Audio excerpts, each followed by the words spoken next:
আসসালামু আলাইকুম। আরএস লাইফস্টাইলে আপনাদের সবাইকে স্বাগত জানাই। আজকে আমি আর একটা রান্নার ভিডিও নিয়ে চলে এসেছি। মোচার ঘন্ট, খুব সামান্য মশলা দিয়ে রান্না, মোচার ঘন্ট। তো দেখতেই পাচ্ছেন, আমি প্রথমে একটু হাতে তেল মেখে নিয়েছি। এবার মোচাগুলোকে ছাড়িয়ে নেব।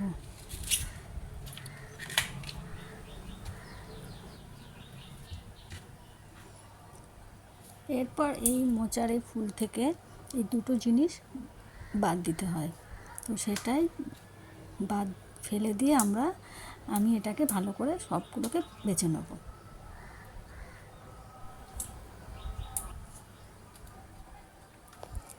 তো আমার সব কিছু কমপ্লিট হয়ে গেছে। এবার আমি এটাকে কুচি কুচি করে কেটে নেব।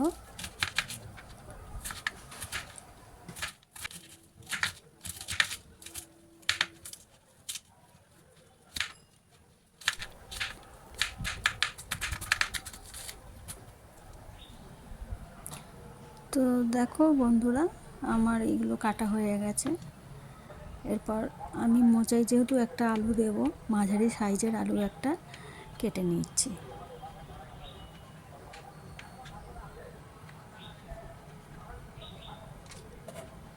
তো আলুগুলো আমার কাটা হয়ে গেছে। এবার আমি মোচাতে দিয়ে দেব। এরপর ছোলা ভিজানো ছিল, ছোলাটা আমি দিয়ে দিলাম। এরপর একটু পানি দিয়ে আমি মোচার যে কষটা থাকে সেই কষটা যাতে বেরিয়ে যায়, আমি এটাকে একটু পানি দিয়ে ফুটিয়ে নেব।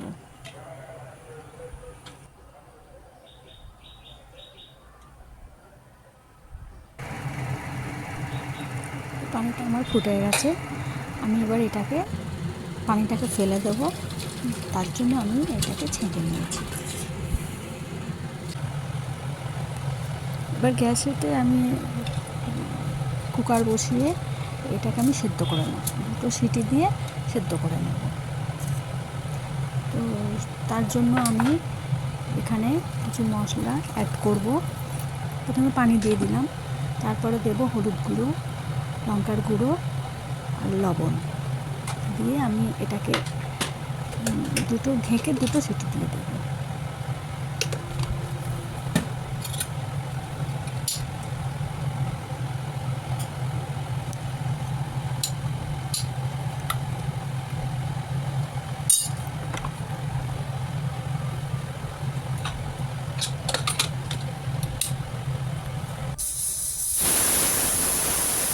আমার দুটো সিটি কমপ্লিট হয়ে গেছে। আমি এটাকে নামিয়ে নেব।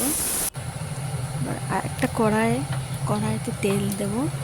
দিয়ে তেলটা গরম হয়ে গেলে একটা মাঝারি সাইজের পেঁয়াজ কুচি দিয়ে পেঁয়াজটা ভালো করে ভেজে নেব। পেঁয়াজটা ভাজা হয়ে গেলে আমি এতে রসুন থেঁতো করে দিয়ে দেব।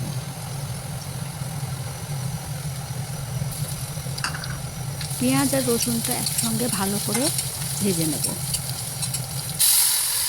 তো ভাজা হয়ে গেছে। তারপরে আমি মোচার সেদ্ধটা দিয়ে দিলাম।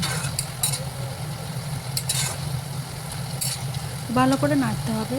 এই যে পানিটা দেখতে পাচ্ছ, এই পানিটা কিন্তু থাকবে না।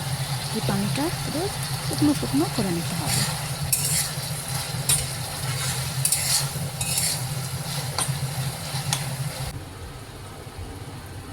দেখো আমার ভাজা হয়ে গেছে। কমপ্লিট আমার রান্না।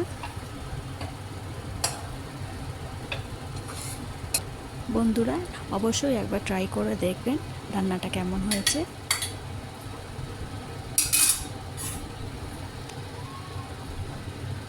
Thank you for watching my video.